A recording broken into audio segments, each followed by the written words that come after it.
Masih setia bersama kami, pemirsa Sultan TV dimanapun Anda berada.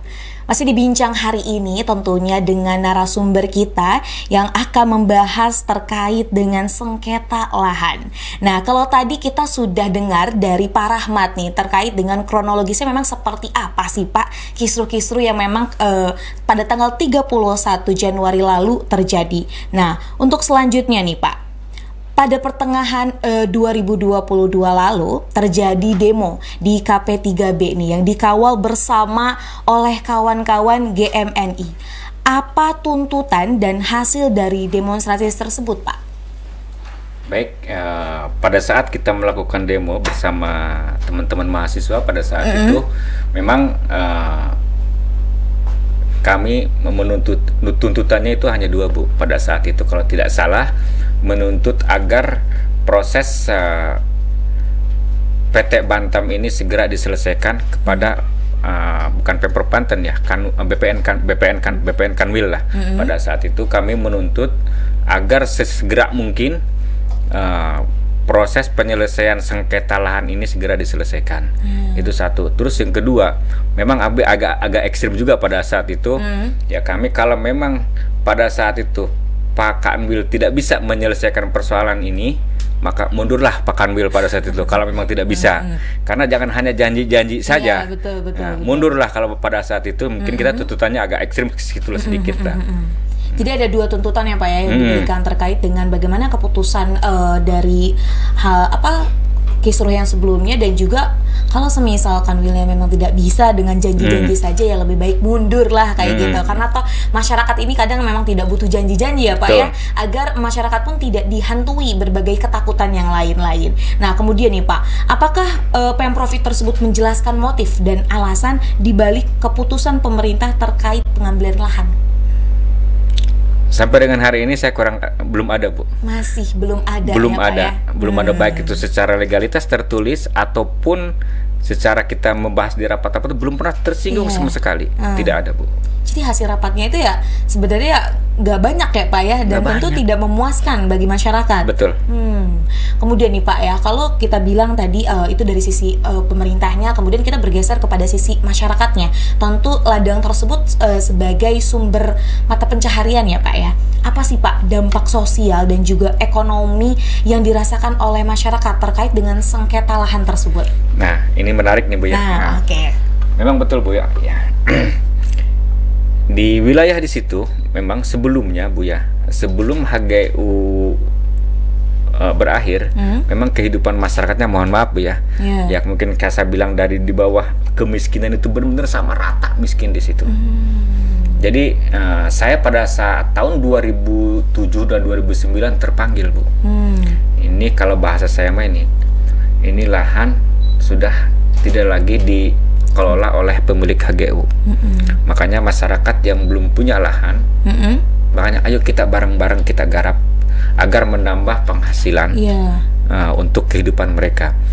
Dan alhamdulillah Bu, sampai dengan hari ini itu kehidupan taraf yang tadinya mohon maaf kata bilang rendah, sekarang sudah mulai sangat bagus. Meningkat mungkin, ya Pak ya, mungkin bisa dilihat dari data statistik di sana. Alhamdulillah Bu. Nah seperti itu Bu. Baik, lalu Pak berkaitan dengan sengketa lahan yang saat ini terjadi, ada nggak nih hal-hal yang memang terjadi di masyarakat tersebut? Kalau tadi kan Bapak bilang bahwa lahan tersebut awalnya memang memiliki atau yang dipunya oleh PT Antam, kemudian digunakan oleh masyarakat, dan sekarang kan ibaratnya dicolek-colek nih ya sama pemerintah lagi. Kemudian bagaimana nih Pak, apa yang dirasakan masyarakat menghadapi yang sengketa lahan tersebut? Nah inilah sampai dengan hari ini, saya kemarin pun terakhir saya sampaikan ke Pak Bupati, ini jangan sampai kita membahas masa depan, tetapi tujuan awal kita tidak pernah sekalipun diselesaikan. Contoh kata saya sampaikan bahwa kita sudah beberapa kali menghadapi persoalan hukum Bu. Ya, jadi persoalan hukum ini tidak ada yang namanya pemerintah mengadvokasi atau melindungi masyarakat. Nah, contoh saya saja itu sudah 3 kali dilaporkan. Nah, wah, sampai 3 kali ya 3 Pak ya? kali. Jadi ini berkaitan nih Pak dengan pertanyaan selanjutnya, berkaitan dengan tadi Bapak bilang bahwa saya ini udah dilaporkan loh 3 kali. Atas dasar apa ya Pak ya? Jika kita mengacu pada Perpres nomor 86 tahun 2018 tentang reforma agraria nih, Perpres ini bertujuan untuk penataan ulang struktur penguasaan, pemilikan, penggunaan, serta mengurangi sengketa serta konflik agraria dan pertanahan. Apakah ada nih Pak pendampingan hukum dari lembaga hukum? Nah, ini menarik nih. Ini justru sampai dengan hari ini belum ada, Bu. Belum ada. Belum ya, ada, Pak, Mbak ya. Mohon maaf ya. Iya, belum ada. Belum ada. Lalu jadi bergulir seperti itu saja ya Pak ya sampai saat ini. Jadi kasarnya mah ya semampu saya aja, Bu. Untuk melindungi mereka, teman-teman yang dilaporkan, termasuk saya sendiri. Jadi kalau bahasa saya mungkin ya udahlah kita bersatu. Kumaha bisana. Kalau bahasa Sunda tema Bu ya. Iya, gimana bisanya lah ya. Kumaha gitu. bisanya lah. Yang penting proses ini dihadapi bersama-sama. Seperti itu. Justru saya tertarik dengan Bapak tadi bilang bahwa bukan hanya Bapak, tapi ternyata masyarakat lain juga sempat dilaporkan, Pak. Itu gimana kronologinya, Pak? Nah, jadi gini, Bu, Mbak ya. Jadi kan mereka itu otomatis ketika mereka menggarap, menanam, ada di situ ada pohon. Nah, setelah mereka menebang hasil tanamannya, nah ada memang sedikit ada tanaman karet yang memang ada tumbuh di situ, sisa-sisa dari mereka. Nah, ketika mereka menebang, otomatis karet tersebut tertimpa lah, tertimpa. Nah, 1-2 akhirnya dilaporkanlah oleh si pemilik PT Banten tersebut ke kepolisian, baik itu ke Polres dan juga ke Polda Banten.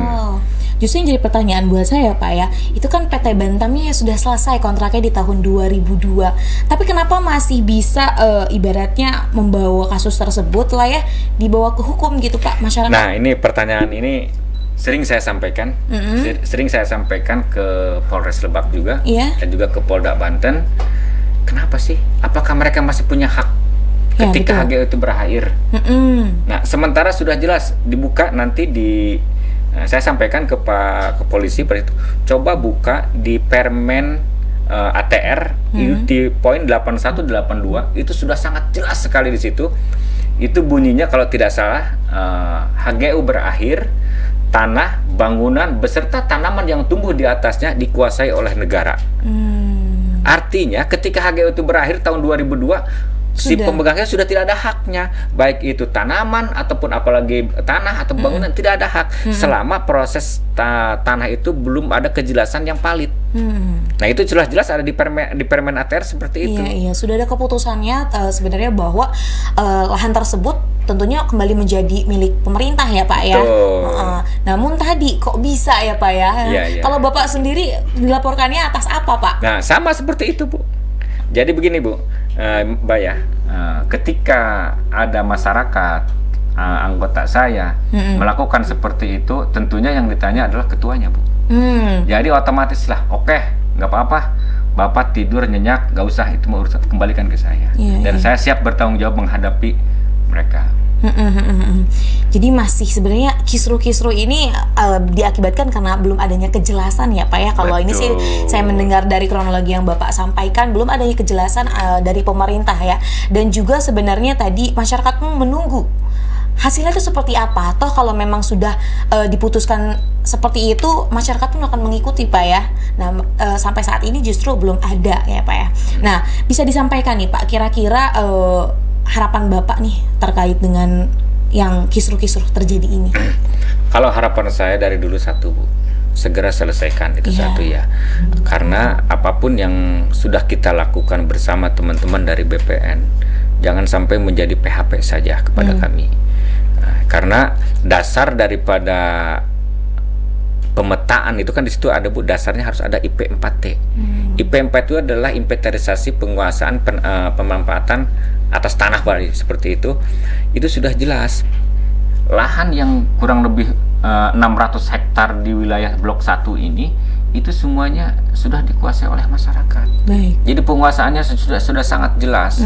Kenapa sekarang tiba-tiba penguasaan masyarakat ini seolah-olah tidak diikuti? Seperti itu, Mbak ya. Jadi semoga ada kejelasan ya Pak ya. Baik, pemirsa, tentunya tadi kita sudah mengulik tentang kronologi dan juga reforma agraria nih ya, bersama dengan Bapak Rahmat selaku dari Ketua Kompas, Ketua Komunitas Petani Sampang Pendey ya Pak ya. Terima kasih Bapak sudah berbincang-bincang nih bersama saya di segmen 1 dan 2. Nanti kita akan berlanjut pemirsa di segmen berikutnya, tentunya masih dengan anggota Kompas Komunitas Petani Sampang Pendey. Jangan kemana-mana, tetap bersama kami di Bincang Hari Ini.